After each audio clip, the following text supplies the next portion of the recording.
শাকিব খানের বরবাদের পাইরেসির চেষ্টাকারীরা সাবধান। ইতিমধ্যে কিন্তু 10 জনকে পুলিশে দেওয়ার প্রস্তুতি চলছে, তাও একটি সিনেমা হল থেকে। অলরেডি বেশ কিছু মোবাইল ফোন জব্দ করা হয়েছে এবং একটি রুমে 10 জনকে আটকে রেখে পুলিশকে ফোন দেওয়া হয়েছে। এদের ঠিকানা হবে এখন মামুরবাড়ি, সেখানে গিয়ে হবে ডান্ডাবেরি। কি হতে চলেছে ভিউয়ার্স, সাকিবিয়ানরা, আজকে আপনাদের জন্য এই ভিডিওতে গুরুত্বপূর্ণ বার্তা রয়েছে।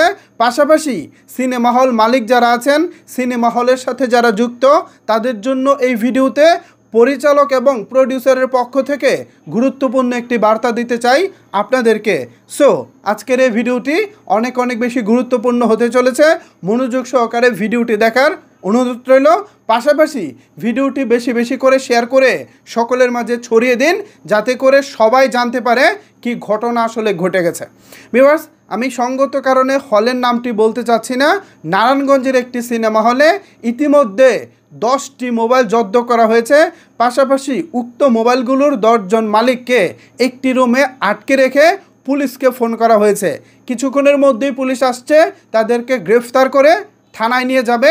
এরপরই তাদেরকে কোর্টে চালান করে দেওয়া হবে। এবার বোঝেন পাইরেসি করার মজাটা কেমন। পাইরেসি করাটা নিজের বাপদাদার সম্পত্তি মনে করছেন?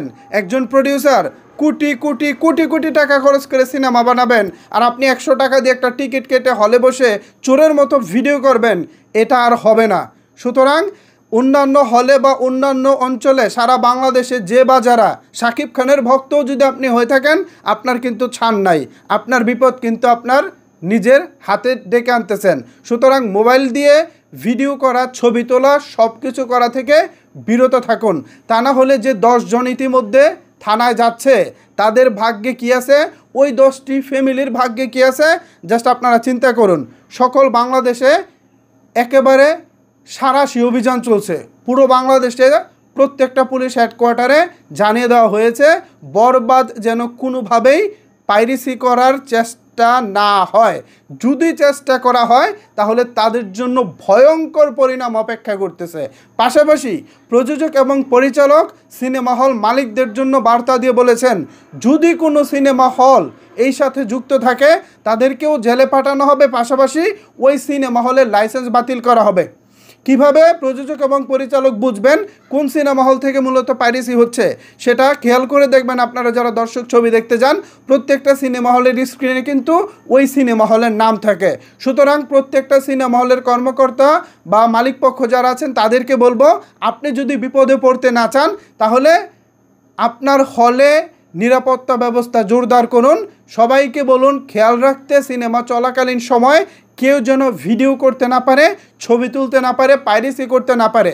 যদি দেখে উমুক সিনেমা হল ওই জায়গা থেকে পাইরেসি হয়েছে, আপনার সিনেমা হলের লাইসেন্স বাতিল করা হবে। পাশাপাশি আপনাকে আইনের আওতায় এনে বড় ধরনের শাস্তির মুখোমুখি করা হবে। সুতরাং এই বিষয়টিকে হেলাফেলা ভাবে দেখার সুযোগ নাই। আর ভিউয়ার্স, বিপদে যে পড়ে, আইনের মার পেছে যে পড়ে, সে কিন্তু জানে জীবন কত বেদনার। সুতরাং পাইরেসি করা থেকে বিরত থাকুন। আর হল মালিক ভাইয়েরা, সিনেপ্লেক্স হোক অথবা হল হোক, কারো কিন্তু ছাড় নাই। ইনস্ট্যান্ট যখনই দেখবে এটা অমুক হল থেকে পাইরেসি হয়েছে, সাথে সাথে ওই হলে লাইসেন্স বাতিল হবে, আপনি আর ছবি চালাতে পারবেন না। সুতরাং আপনার কিন্তু লাইফটা হেল হয়ে যাবে। আপনাদেরকে আমি সতর্ক করে বলতেছি, একদম সতর্ক হয়ে যান, তা না হলে কিন্তু কপালে শনি আছে। সো সাকিবিয়ানরা, আপনাদের দায়িত্ব, আপনারা যখন হলে বসে ছবিটা দেখবেন, পাশে যদি কেউ ভিডিও করে একদম সটিয়ে লাল করে দিবেন, একেবারে লাল করে দিবেন, কোনো কথা হবে না। পাইরেসিকারী একদম সাবধান।